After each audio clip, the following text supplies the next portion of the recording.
my position is this. I want us to deal with the facts. Mm-hmm. Let's deal with the facts. One of the things I talk about in the book, and I entitled the book "We've Got Issues," because look, I love this country, and I get hate mail for saying I love this country.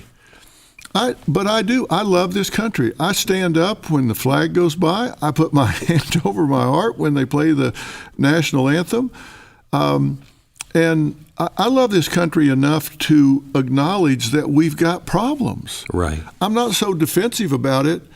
I love it enough to not be defensive about the fact that we got problems. Big problems. And I think that's a good thing to Yes. say, I admit we got problems. I don't have to be defensive about that. Sure we do. And I see things like trigger warnings. The majority of universities, my research has shown me that the majority of universities have utilized or are utilizing trigger warnings. I saw a couple of universities are using trigger warnings for Romeo and Juliet, where they say, trigger warning, suicide content. Well, spoiler alert. Come on. Kind of gave the storyline away. But here's my problem. When you research trigger warnings, and please, if you're listening to this, fact check me. Please fact check me. Don't go to Google, go to Scholastic Google. I mean, go another level and research trigger warnings.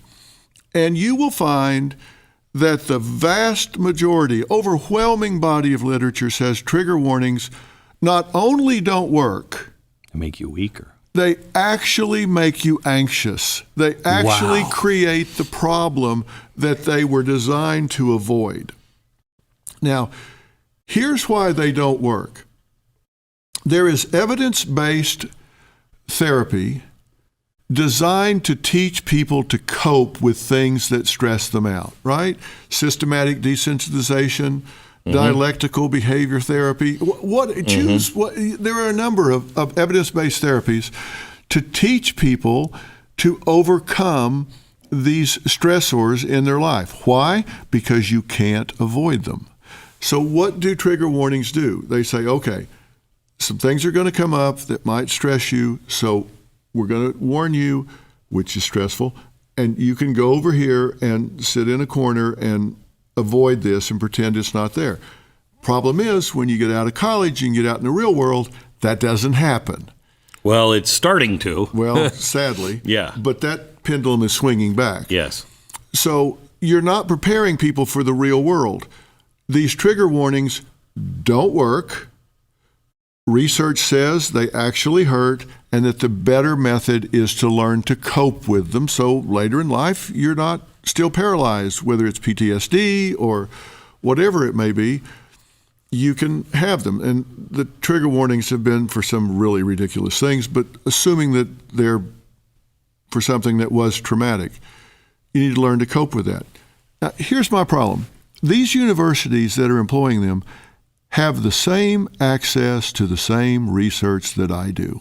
So if I can go out there and find out that trigger warnings are contraindicated, that you should not use them, that they actually create problems. They don't help anything. They actually create problems. If I can look that up and find it, so can every university that's employing them. So why are they doing it anyway? Because they're virtue signaling. They're wanting to seem like, I am super woke here. I'm really sensitive. I'm protecting all of the students and creating a safe place for them to get an education. The problem is that's not an education.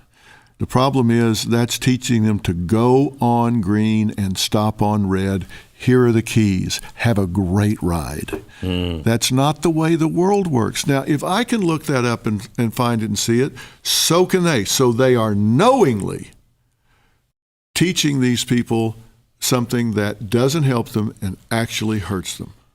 But you said, don't look it up on Google. Scholastic.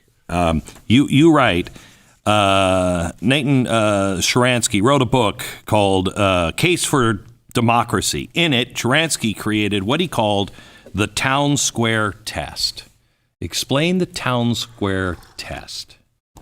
Well, the whole idea here is you have to be willing to speak up, speak out, and say what you think. And the whole idea is that the internet, for example, should be like a town square, right? Mm-hmm. You should be able to talk about whatever you want to talk about and have an exchange of ideas. Mm-hmm. Yeah. Yeah. No. Good luck with that. Yeah. Good luck with that. It doesn't work that way. When you put out something that is at odds with the agenda is intolerant when you're dealing with these activists. And I think it was Richard Feynman that said, I would rather have answers that I can't question than questions I can't answer. Yeah. And that's a real problem. If you've got answers you can't question, that's worse than having questions you can't answer. Mm-hmm. And that's where we are right now. You've got answers you can't question.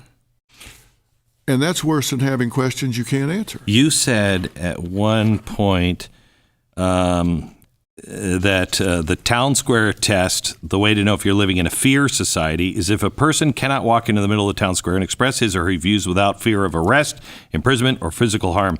By that definition, we're not living in a fear society, at least not yet. In a fear society, in a real town square, when a person's getting silenced, you actually see them getting attacked or muzzled or arrested or dragged away. This is what I called a few years ago, and got a lot of heat for it, a digital ghetto. Right. The Germans just moved people into ghettos. They could talk all they want behind that wall. Mm-hmm. So it was, in effect, erased. We're burning books, but not physically. We're ghettoizing people, just not physically. Is there a difference? Well, I don't think there's a difference. And here's the thing. They didn't have, think about George Orwell's 1984, which was written, think about how prophetic this was. It was written in 1948. And he talked about someone would say something they shouldn't say. Mm-hmm. They would fail the town square test, and they would get unpersoned. They would just disappear. I mean, everything, they would disappear from the records. They're just gone. They would just, you couldn't find anything about them. We call it canceling them now. Mm-hmm. It's the same thing as he wrote about in 1948. And they started eliminating words from, in the book, they started eliminating words, and there was just what they called newspeak. Mm-hmm. And you could only use these words and not use any others. Same thing. And people started saying, well, I actually like that because I don't want to have to make any decisions. Just tell me what words I can use, and I'll use those, and then I don't have to think. Wow. And how crazy is that? We have the First Amendment protecting free speech, and we're muzzling each other. It's not the government coming in and taking it away. Right? It's now we're muzzling each other. You say something I don't like, and we will attack you, we will cancel you, we will get you fired, we will get you labeled as a hater, we will get you labeled as phobic, whatever, and you'll wear the scarlet letter and be unacceptable anymore. And it's got people, I have one statistic in the book that says the percentage of people that are afraid to express their opinion has tripled since 1950. So in the last 75 years. And think of 1950 as the beginning of the Red Scare. Yeah. It's tripled since then. People are just saying, I'd just rather not say anything. How bad is that? You don't have a civilization when that happens. No, you don't. And what you're saying is you've been trying to wake people up and have. I mean, don't sell yourself short. You've awakened a lot of people. It's a process. And I think that a lot of these activists have pushed too far, too long, too hard, and people have started saying, wait a minute, you're now messing with my kids, you're messing with my education. Too much is too much. Enough's enough, too much is too much.